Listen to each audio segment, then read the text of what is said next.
তো হ্যালো বন্ধুরা, তো আমরা এখন চলে আসলাম সেই ভয়ানক জায়গায়। এই ভয়ানক জায়গায় কিন্তু অনেক কিছুই হয়, মানুষজনকে খুন করা হয় এখানে। শুনেছিলাম জায়গাটা নাকি অনেক খারাপ। তো এই জায়গাটা আজকে দেখতে আসলাম কেমন জায়গা।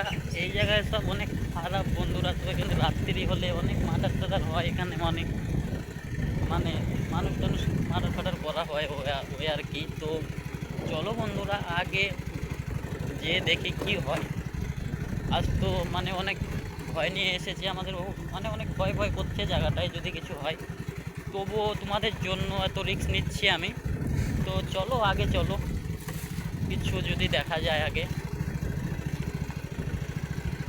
তো দেখতেই পাচ্ছ বন্ধু কেমন জেন্ডার জায়গা এটা, খুবই জেন্ডার জায়গা এটা। আপনাদেরকে তোমাদেরকে কি বলবো আর বলো বন্ধুরা, তোমাদের জন্য